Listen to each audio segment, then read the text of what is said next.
বৰচলাচৰত BJP দলৰ কৰ্মী হোৱাৰ বাবে সংখ্যালঘু সংগঠনৰ গ্ৰাহত পৰিছে এজন ব্যক্তি।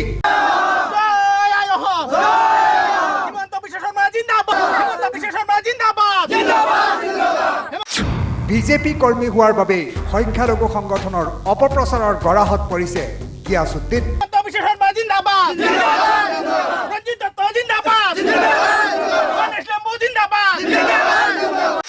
বৰচলা সমষ্টিৰ চৰচাপৰিত ভোটাৰ ৰাইজৰ প্ৰতিবাদ।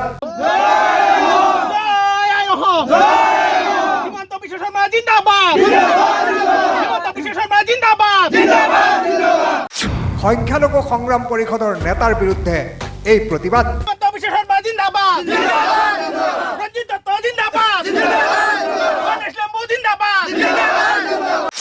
দুখীয়া পৰিয়ালক প্ৰলোভন আৰু ভয় ভাবুকিৰে গিয়াছুদ্দিনৰ বিৰুদ্ধে সংবাদ মাধ্যমত ভাষ্য দিবলৈ হেঁচা প্ৰয়োগৰ অভিযোগ সংখ্যালঘু সংগ্ৰাম পৰিষদৰ নেতাৰ বিৰুদ্ধে। হিমন্ত বিশ্ব শৰ্মা ছাৰলৈ এটা আহ্বান থাকিল, যিবিলাক দূৰ দূৰৰ পৰা দলালবিলাক আহি আমাৰ চাপৰিত যি ধৰণৰ উৎপাত কৰি আছে, সেই দালালকেইটাৰ উৎপাতৰ কাৰণে আমি চাপৰিত থাকিব নোৱাৰোঁ। এতিয়া ছাৰলৈ এটা বিশেষ অনুৰোধ, ছাৰে এইখিনি মানুহক অতি শীঘ্ৰে গ্ৰেপ্তাৰ কৰিব লাগে। আবু বকৰ ছিদ্দিক, শফিকুল ইছলাম আৰু আমিন হুছেইন আৰু মুছাব্বিৰ আলী আহমেদক অতি সোনকালে 24 ঘণ্টা সময় দি 24 ঘণ্টাৰ সময়ৰ ভিতৰত গ্ৰেপ্তাৰ কৰিব লাগে।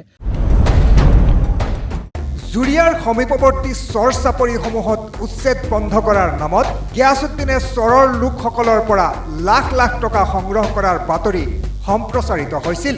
তাৰ মাজতে আজি আমাৰ সাংবাদিকে চৰজমিন তদন্তৰ বাবে চৰত উপস্থিত হোৱাত চৰৰ ৰাইজে কি ক'লে শুনক। মানে আপোনালোকক মাটিত বহাইছিলে? হয়, মাটি বহাইছিল। টকা আপুনি দিছিলে? হয়, মই দিছোঁ। টকা দি পেলাই মাটি দিছিলে? হয়, মাটি দিছিলে। 1 বিঘা কৰি মাটি দিছিল। হে, 1 বিঘা কৰি খাব কাৰণে। কোনখিনি ঠাইত?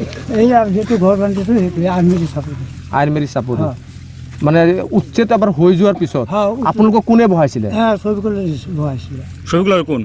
এই সংগঠনৰ ছবিকুল ছিদ্দিক। ফৰেষ্ট মানুহ নাহে নেকি আপোনাৰ যে ঘৰটো যে বহাই? যেতিয়া আপোনালোকে বেদখল কৰিছিলে বন বিভাগৰ লোকে বাধা দিয়াত আছিল নেকি? নাই, বাধা দিয়া নাই। দুখ নহয়, সিহঁতে কিবা আছে, সিহঁতৰ খালি স্বাৰ্থটো আদায় কৰিব লাগে, এইখিনি মই জানো। আৰু কোনোবা বোলে মুছাব্বিৰ আলী আহমেদ, সিটো চাপৰিৰ বিষয়ে একো নাজানে। সি মাজে মাজে ৰাইজৰ ওচৰত আহি থাকে পইচা কাৰণে, পইচা লাগে। ইয়াক ৰাইজৰ পৰা সুধি চাওক, আপোনালোকে বহুত টকা সিহঁতে লুটি লৈ গৈছে, কিন্তু মিছা গিয়াছুদ্দিনৰ বদলামহে কৰিছে। এইবিলাক চব বোৱা নিউজ, বোৱা কথা, সিহঁতে বোৱা কথাহে ওলাইছে এইবিলাক। আমি বিজেপি দলৰ আমাৰ ল'ৰা ৱাৰ্ড মেম্বাৰ তাৰিখ আমাৰ শোণিতপুৰ ডিষ্ট্ৰিক্টৰ হুছেইন চাপৰি বহুত ৰাইজ আছে। আমাৰ তাই কৈছে 6 কিলো টকা লৈছে। 23 চনত যে এভেকশ্যনটো হ'ল, এভেকশ্যনৰ পিছত পইচা লৈছে বহুত মানুহ। এই যে এইবিলাক মানুহ, এই বুঢ়াজনী আহিছে আমাৰ হাতত ধৰি কান্দিছে। কোনে লৈছে? এই ছফিকুলে লৈছে, আবু বকৰ ছিদ্দিক আৰু তাত আছে এই মানুহে লৈছে। মানে উচ্ছেদ হোৱাৰ পিছতে পইচা লৈছে। বেদখল হোৱা মাটিবিলাক আগত যে 23 চনত উচ্ছেদ হৈছিল, এই 23 চনৰ ভিতৰত 23 চনৰ পিছত সিহঁতে পইচাখিনি লৈ পেলাই মানুহ বহাই দিলে। যিকেইটা মানুহ এতিয়া উচ্ছেদ হৈছে, এইকেইজন মানুহক কোনে বহাইছিলে? এই আবু বকৰ ছিদ্দিক আৰু ছফিকুল। সিহঁতে উল্লেখ্য যে লাওখোৱা বুঢ়াচাপৰি অভয়াৰণ্যত 2023 চনত এই অঞ্চলসমূহত চলিছিল উচ্ছেদ। উচ্ছেদ হোৱা স্থানত পুনৰ বেদখলকাৰীয়ে শ বিঘা মাটি বন বিভাগৰ চকুৰ সন্মুখতেই বেদখল কৰি পুনৰ ঘৰ দুৱাৰ বনাইছিল। এই বেদখলকাৰীসকলক চলিত বৰ্ষৰ জানুৱাৰী মাহৰ প্ৰথম সপ্তাহত পুনৰ শোণিতপুৰ প্ৰশাসনে উচ্ছেদ কৰে। উচ্ছেদৰ পিছত চৰৰ ৰাইজৰ বিভিন্ন অভিযোগ প্ৰতি অভিযোগ। গেছুগার নামে বদলাম দিচ্ছে যে বাগাটা তো টেহা নিচ্ছে বাঙালি কেউ নিছে না টেহা। একটা মানুষ না কেউ চাইছেও না। 6-7 ঘর মানুষ থেকে আমরা কেউ টেহা তো চাইছে না। লকিবুর রহমান। আচ্ছা, বাগাটা ওসরে থাকতাম 6-7 ঘর, আঙ্গরের থেকে টেহা পয়সা চাইছেও না, তেমন কি নিছেও না। আচ্ছা, আর এই যে মিশা বদনাম করতেছে গেছুদ্দিনের নামে, কিন্তু আঙ্গরের থেকে টেহা পয়সা চাইছেই না, নিব তো দূরের কথা, চাইছেই না। যখন উচ্ছেদ হয়েছে এটা আমরা ছবি করলে আমরা মাটি এই ফাইবার কারণে আমরা পয়লা কিস্তি উঠাইছে 5,000, পরে 3,000, 2,000, 1,500 করে তুললে আমার থেকে 22,000 টাকা ফোন তো নিচ্ছে।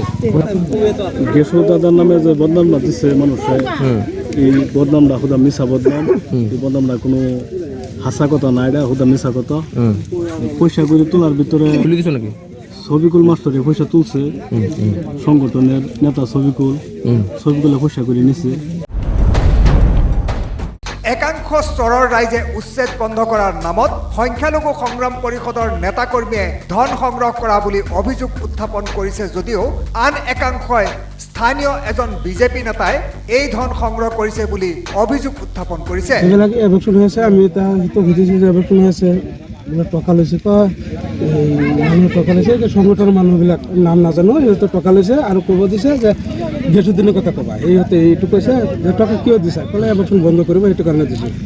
যে কোনে লৈছে যে সংগঠনৰ মানুহ কি শফিকুল ইছলাম কি নাম বুলি কৈছে, আমিতো চিনি নাপাওঁ আৰু সিহঁতে এইবিলাক কৈ আমি এইবিলাক নাজানো। আৰু আমাৰ গেছো যে ইয়াত কোনোবা কাৰো আমি ইয়াত থাকোঁ যে কাৰো টকা কথা কোৱাও নাই আৰু একো কোৱা নাই। কোৱা নিউজ বাজি আছে গিয়াসুদ্দিনৰ নামত, যে দলালকেইটা বজাই আছে, যি সাংবাদিক বন্ধুসকল মই নাজানো আৰু যি সাংবাদিক বন্ধুসকলে অপপ্ৰচাৰ কৰি আছে, অতি শীঘ্ৰে এইকেইটাক আৰু দলালকেইটাক গ্ৰেপ্তাৰ কৰিব লাগে। মানে ৰাইজৰ পৰা মই মানে শুনিছোঁ, ৰাইজক মানে জিগাইছোঁ যে এনেকুৱা কথা সঁচা নেকি। ৰাইজে গোটাইকেইটা ৰাইজে কৈ আছে এইটো মিছা অভিযোগ হয়, এইটো লেডিজ আছে ইয়াত, লেডিজক মানে শিকাই দিছে সিহঁতে যে গেছুদ্দিনৰ নামত কিবা এনেকুৱা কৈ থাকিবি, তেনেহ'লে মানুহ ইয়াৰে নহয়, লেডিজ যিবিলাকে সেইটো চিদ্দিকে আমিল যিটো এইটো মিছা অভিযোগ চলাই আছে। উচ্ছেদ চাপৰিৰ মানুহ মই, এতিয়া মই নদীৰ কিনাৰত আছোঁ, আমি এনেকুৱা কথাটো আমাক গেছুদ্দিনে কোনোদিনো কোৱা নাই যে তোমালোকে টকা দিয়া, তোমাৰ চৰত আমি আকৌ বহাই এইটো খেতি কৰিব দিম, এনেকুৱা কোৱা নাই। বন বিভাগৰ লোক শিবিৰ পাতি থকাৰ পাছতো কিদৰে এবাৰ উচ্ছেদ হৈ যোৱা ঠাইত পুনৰ বনভূমি দখল কৰি বহবাহ কৰি আছিল, সেইটোহে ডাঙৰ প্ৰশ্ন।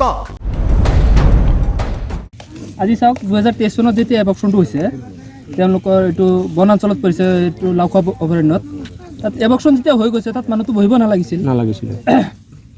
সেইটো যিসকলে বহিছে তেওঁলোকৰ গাফিলতি, আৰু তেওঁলোকৰ লগত কোন নেতা আছে সেইটোতো আমি নাজানো। এতিয়া চাওক গিয়াসুদ্দিনৰ নামত যিটো আপোনাৰ মিছা প্ৰতিবাদ এটা দিছে, সেইটো কিন্তু আচলতে ভুৱা। আমাৰ গিয়াসুদ্দিন সেও বৰচালা সমষ্টিৰ শোণিতপুৰ ডিষ্ট্ৰিক্টৰ বুধাৰী মানুহ হয়। আমাৰ কোনো ৰাইজক এনেকুৱা দুখো মানে গিয়াসুদ্দিনে দিয়া নাই। আৰু দুখীয়া লোকক উচ্ছেদ বন্ধ কৰাৰ নামত গিয়াসুদ্দিনে প্ৰকৃততে ধন সংগ্ৰহ কৰিছিল নে সংখ্যালঘু সংগ্ৰাম পৰিষদৰ নেতা পালি নেতাই ধন সংগ্ৰহ কৰিছিল, সেয়া আৰক্ষীৰ তদন্ততহে পোহৰলৈ আহিব।